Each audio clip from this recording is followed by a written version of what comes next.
आज की इस वीडियो में हम एक्नी पर बात करेंगे और देखेंगे हम एक्नी से कैसे छुटकारा हासिल कर सकते हैं।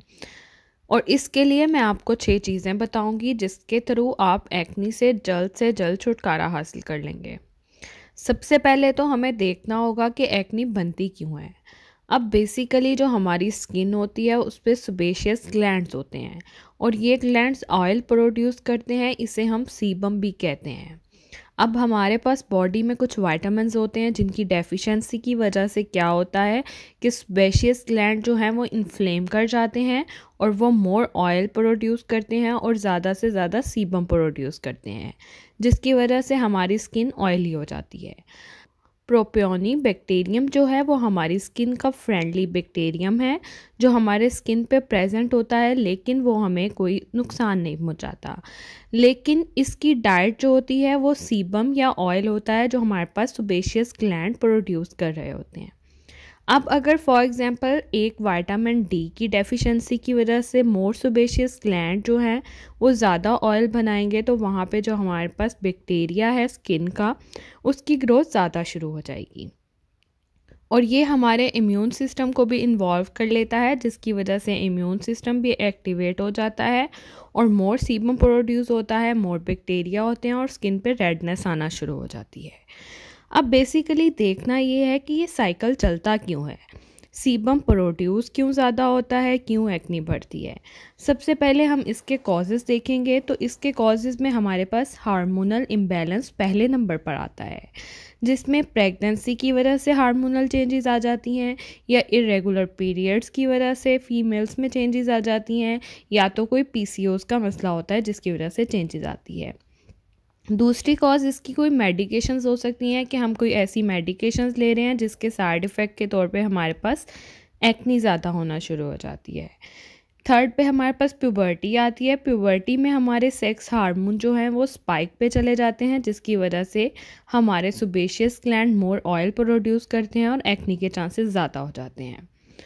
फोर्थ नंबर पे अगर हम हाई कार्ब डाइट लेते हैं तो उसकी वजह से भी हमारे स्किन पे एक्नी हो जाती है। अब हाई कार्ब डाइट लेने के साथ साथ वो इंसुलिन की प्रोडक्शन को ज़्यादा करवा देती है जो हमारे पास एक्नी करवा देती है।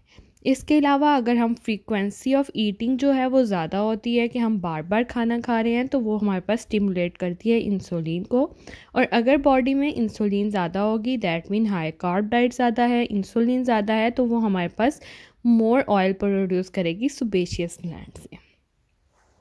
अब बेसिकली आखिर में हम बात करेंगे इसके ट्रीटमेंट की कि हम किस तरह से होम रेमेडी के थ्रू एक्नी को ट्रीट कर सकते हैं।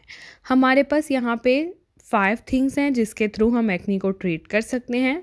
सबसे पहले तो हमें लो कार्ब डाइट लेना होगा जिसमें कार्ब की क्वांटिटी कम हो, मतलब चावल कम खाने होंगे, रोटी कम खानी होगी। इसके अलावा जो हमारे पास ऑयली फूड है वो कम लेना होगा और इसके अलावा फास्ट फूड से भी परहेज़ करना होगा।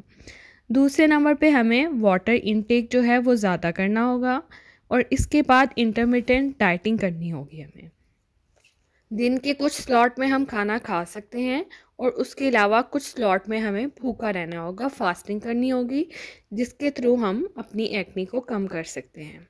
इसके अलावा इसमें स्नैकिंग बिल्कुल भी अलाउड नहीं है। कुछ लोग स्नैकिंग को बहुत इजी लेते हैं लेकिन वो हमारे पास कार्ब ज़्यादा करती है और इंसुलिन की प्रोडक्शन को ज़्यादा करती है, इसलिए हमें अपना स्नैक टाइम ख़त्म करना होगा। अब हमारे बॉडी में एक विटामिन डी होता है, तो अगर वो विटामिन की क्वांटिटी कम हो जाती है तो वो हमारे पास प्रोपियोनी बैक्टीरियम है उसकी ग्रोथ ज़्यादा हो जाती है। उसकी ग्रोथ को इनहिबिट करने के लिए हमें विटामिन डी चाहिए होता है। इसके अलावा विटामिन डी पीसीओएस के पेशेंट में भी डेफिशिएंट होता है और डायबिटिक पेशेंट में भी डेफिशिएंट होता है, जिसकी वजह से हमारे पास डायबिटिक पेशेंट में और पीसीओएस के पेशेंट में एक्नी होती है। इसके अलावा जीआई प्रॉब्लम हो सकते हैं, मतलब गैस्ट्रिक प्रॉब्लम, जिसमें हमारे पास विटामिन डी जो है वो प्रॉपरली स्टोमक से एब्जॉर्ब नहीं हो पाता, इस वजह से भी हमारे पास एक्नी होती है। इसमें हम ये करते हैं 20,000 IUs vitamin D3 for 6 week लेते हैं followed by the low carb diet, और ये हमें कुछ ही हफ्तों बाद 2 हफ्तों बाद अपना रिज़ल्ट देना शुरू हो जाती है। लेकिन साथ में लो कार्ब डाइट होनी चाहिए, इंटरमिटेंट डाइट होनी चाहिए, इंटरमिटेंट फास्टिंग करनी है हमने, और हमें अपने फेस को बिल्कुल भी स्क्रब नहीं करना। अगर हम फेस की स्क्रबिंग ज़्यादा करें तो एक्नी ज़्यादा होने के चांसेस होते हैं, रेडनेस ज़्यादा होने के चांसेस होते हैं। जस्ट एक सल्फ़र फ्री फेस वॉश से अपना फेस वॉश करें। इसके अलावा कॉड लिवर ऑयल अगर अवेलेबल हो तो वो आप अपनी स्किन पे यूज़ कर सकते हैं।